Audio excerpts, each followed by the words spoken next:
Breaking news చూస్తున్నాం. Phone tapping వ్యవహారంపై big TV కథనాలకు స్పందన లభించింది.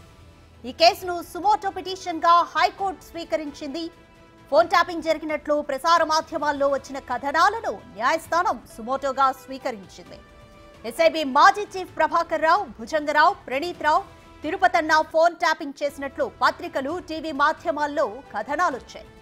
బీఆర్ఎస్ మూడోసారి అధికారంలోకి రావడానికి పలువురు రాజకీయ నేతల ఫోన్లు ట్యాప్ చేసినట్లు భుజంగరావు వాంగ్మూలం ఇచ్చారంటూ మీడియాలో కథనాలు వెలువడ్డాయి. టీఎస్పీఎస్సీ పేపర్ లీకేజీ కేసులో హైకోర్టు న్యాయమూర్తి ఫోన్ సైతం ట్యాప్ చేసినట్లు భుజంగరావు వెల్లడించినట్లు మీడియాలో వార్తలు ప్రచురితమయ్యాయి. ఈ కథనాలను సుమోటోగా హైకోర్టు ప్రధాన న్యాయమూర్తి ఆలోక అరాదే ధర్మాసనం స్వీకరించింది. మంగళవారం మధ్యాహ్నం ఈ పిటిషన్ను సీజే ధర్మాసనం విచారించనుంది.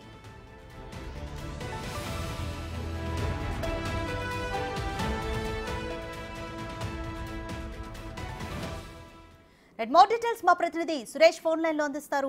సురేష్, ఎట్టకేలకు ఫోన్ ట్యాపింగ్ కేసును కోర్టు సుమోటోగా స్వీకరించింది.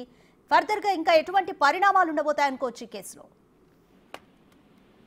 ఫోన్ ట్యాపింగ్ కేసులో సంచలనంగా మారినటువంటి కన్ఫెషన్ స్టేట్మెంట్ ని బిగ్ టీవీ ముందుగా ప్రచారం చేసింది. బిగ్ టీవీ ఎక్స్క్లూజివ్ గా కన్ఫెషన్ స్టేట్మెంట్ లో నిందితులు ఏం చెప్పారనే దానిపై మొత్తం తెలంగాణ సమాజానికి బిగ్ టీవీ ద్వారా చూపించడం జరిగింది. అందులో భాగంగానే హైకోర్టు న్యాయమూర్తులకు సంబంధించిన ఫోన్లను కూడా ఈ బీఆర్ఎస్ గవర్నమెంట్ లో ట్యాపింగ్ జరిగిందని చెప్పేసి ఇటు భుజంగరావు, రాధాకిషన్ రావుకు సంబంధించిన స్టేట్మెంట్ ద్వారా బిగ్ టీవీ ప్రసారం చేయడం జరిగింది. వాటినే ప్రసారాలని సుమోటోగా తీసుకొని ఇప్పుడు హైకోర్టు కూడా ఈ కేసుపై విచారించనుంది. సుమోటోగా కేసు నమోదు చేసి రేపు ఈ ఫోన్ ట్యాపింగ్ కి సంబంధించిన వ్యవహారం పైన హైకోర్టులో విచారణ జరగనుంది. అయితే ఈ రాధాకిషన్ రావుతో పాటు ప్రభాకర్ రావు, ప్రణీత్ రావు, భుజంగరావు, తిరుపతన్న వీరికి సంబంధించిన స్టేట్మెంట్ అంతా కూడా ఎక్స్క్లూజివ్ గా బిగ్ టీవీలో మనం ప్రసారం చేయడం జరిగింది. పిన్ టు పిన్ వాళ్ళు మొత్తం ఎన్ని పేజీల కన్ఫెషన్ స్టేట్మెంట్ ఇచ్చారో ఆ స్టేట్మెంట్ అంతా కూడా ప్రచారం చేయడం జరిగింది. దీనికి సంబంధించి చాలా మంది ఫోన్లని, అంటే ఇటు రాజకీయ నాయకులే కాదు న్యాయమూర్తుల ఫోన్లను కూడా మేము ట్యాపింగ్ చేస్తామని చెప్పేసి కన్ఫెషన్ స్టేట్మెంట్ లో నిందితులు తెలపడం జరిగింది. కొంతమంది న్యాయమూర్తుల ఫోన్ల లిస్టు తీసుకొని వారికి సంబంధించిన కొన్ని కేసుల విషయంలో వారి ఫోన్లను ట్యాప్ చేశామని చెప్పేసి కూడా పోలీసులకి స్టేట్మెంట్ లో తెలపడం జరిగింది. దీన్నే బిగ్ టీవీ ఎక్స్క్లూజివ్ గా ప్రసారం చేయడం జరిగింది.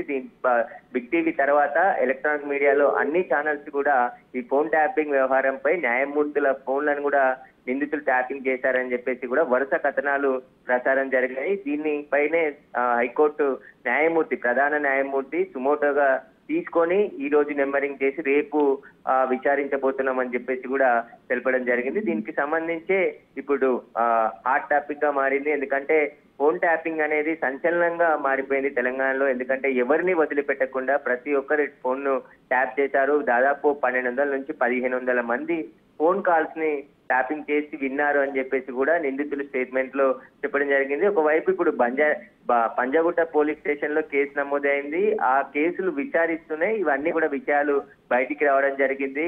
ఇప్పటికే వెస్ట్ జోన్ డీసీపీ ఆధ్వర్యంలో జూబ్లీ హిల్స్ ఏసీపీ వెంకటగిరి ఐఓగా ఉన్నటువంటి ఈ కేసు విచారణ ఒకవైపు కొనసాగుతూ ఉంది. ఇంకా ప్రభాకర్ రావు అమెరికాలోనే ఉన్నారు కాబట్టి ప్రభాకర్ రావు వస్తే ఇంకా మరిన్ని విషయాలు, సంచలన విషయాలు ఫోన్ ట్యాపింగ్ లో బయటికి వచ్చే అవకాశం కనబడుతుంది. ఇక ఇప్పుడు హైకోర్టు విచారించి ఎలాంటి ఆదేశాలు ఇవ్వబోతుంది, ఎలా కేసుని ముందుకు తీసుకోబోతుంది, ఇంతవరకు ఇన్వెస్టిగేషన్ చేసిన అధికారులకు సంబంధించిన రిపోర్టు కూడా హైకోర్టు అడగబోతున్నట్టు తెలుస్తుంది. ఎందుకంటే ఈ కేసులో న్యాయమూర్తులకు సంబంధించిన ఫోన్లని ఎందుకు ట్యాపింగ్ చేయాల్సి వచ్చింది, ఒకవేళ ట్యాపింగ్ చేస్తే కోర్టు ఎలాంటి ఆదేశాలు ఇవ్వబోతుంది అనేది కూడా ఇప్పుడు ఉత్కంఠగా మారింది. బీఆర్ఎస్ చీఫ్ అయినటువంటి కేసీఆర్ ఆదేశాల మేరకే మేము ఫోన్ ట్యాపింగ్ చేశామని చెప్పి ఇటు రాధాకిషన్ రావుతో పాటు భుజంగరావు, తిరుపతన్న, ప్రణీత్ రావు వీరందరూ కూడా కన్ఫెషన్ స్టేట్మెంట్ లో చెప్పడం జరిగింది. పోలీసుల కన్ఫెషన్ స్టేట్మెంట్ ని నాంపల్లి కోర్టులో కూడా సబ్మిట్ చేశారు. ఓవైపు విచారణ జరుగుతుంది, చాలా కీలక దశలో కేసు ఉంది కాబట్టి ఇప్పుడు హైకోర్టు ఈ కేసును సుమోటోగా స్వీకరించి ఇప్పుడు విచారణ జరపబోతుంది కాబట్టి కోర్టు ఎలాంటి ఆదేశాలు ఇస్తుంది పోలీసులకి, ఎలాంటి విచారణ జరగబోతుంది అనేది కూడా ఉత్కంఠగా మారింది. ఎందుకంటే గత ప్రభుత్వానికి సంబంధించిన కేసీఆర్ పాత్ర ఈ ఫోన్ ట్యాపింగ్ కేసులో ఉంది కాబట్టి ఇంకా ఎవరెవరి పాత్ర ఉందనే దానిపైన కూడా పోలీసులు దర్యాప్తు చేస్తున్నారు. ప్రభాకర్ రావు కూడా ఇప్పటికే Nampally court arrest warrant issue చేయడం జరిగింది. దానిపైనే రెడ్ కార్నర్ నోటీసు అందించడానికి పోలీసులు సిద్ధమవుతున్నారు. అమెరికాలో ఉన్న ప్రభాకర్ రావుని హైదరాబాద్ కు రప్పించి ఆయనను విచారిస్తే పూర్తి విషయాలు, అసలు ఫోన్ ట్యాపింగ్ కి మూల కారణం ఎవరు అనేది కూడా ప్రభాకర్ రావు స్టేట్మెంట్ కూడా రికార్డ్ చేయనున్నారు. ప్రభాకర్ రావు ఇచ్చే స్టేట్మెంటే కీలకంగా కాబోతుంది. ఎందుకంటే ఎస్ఐబి కార్యాలయంలో ఎస్ఐబికి సంబంధించిన చీఫ్ గా ప్రభాకర్ రావు పనిచేశాడు. ప్రభాకర్ రావు కన్సర్నల్లోనే ఇప్పుడు అరెస్ట్ అయిన నిందితులందరూ కూడా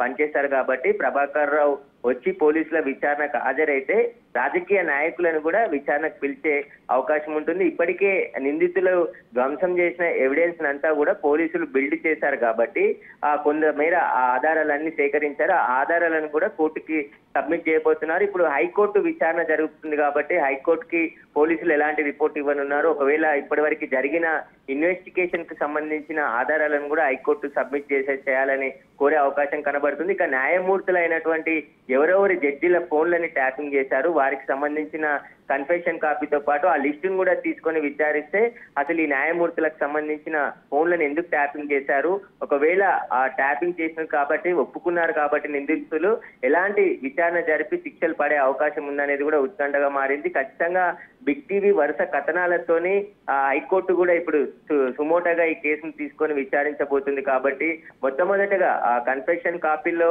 ఏమున్నాయి అనేది మొత్తం పిన్ టు పిన్ ఇటు రాధాకిషన్ కావచ్చు, అదేవిధంగా తిరుపతన్న, భుజంగరావు వీరందరికి సంబంధించిన ప్రణీత్ రావు నలుగురికి సంబంధించిన ప్రతి స్టేట్మెంట్ అంతా కూడా బిగ్ టీవీ వరుస కథనాలు 2 రోజుల పాటు ప్రసారం చేయడం జరిగింది. మొత్తం ఈ విచారణలో నిందితులైనటువంటి రాధాకిషన్ రావు, తిరుపతన్న, భుజంగరావు, ప్రణీత్ రావు వీరందరూ కూడా ఎలాంటి స్టేట్మెంట్ ఇచ్చారు, ఏమేమి ఒప్పుకున్నారనే దానిపైన పూర్తి వివరాలతో ప్రత్యేకమైన కథనాలు బిగ్ టీవీ ప్రసారం చేయడం జరిగింది. బిగ్ టీవీ ఎఫెక్ట్ తోనే ఇప్పుడు హైకోర్టు ధర్మాసనం ఈ కేసును సుమోటోగా తీసుకొని విచారించబోతుంది కాబట్టి ఇప్పుడు రాజకీయ నాయకులకు సంబంధించి నోటీసులు ఇచ్చి విచారించాల్సిందని చెప్పి పోలీసులను ఆదేశిస్తుందా, లేక ఎవరెవరు జడ్జీలకు సంబంధించిన ఫోన్లు ట్యాపింగ్ చేశారనేది విచారణ బృందాన్ని అడిగి తెలుసుకొనుంది హైకోర్టు ధర్మాసనం. ఇంకా రేపు విచారణలో ఎలాంటి కీలక విషయాలు హైకోర్టు వెల్లడిస్తుంది, ఒకవేళ విచారణ అధికారులకు ఎలాంటి డైరెక్షన్ ఇస్తుంది అనేది కూడా ఉత్కంఠగా మారింది. రాధిక,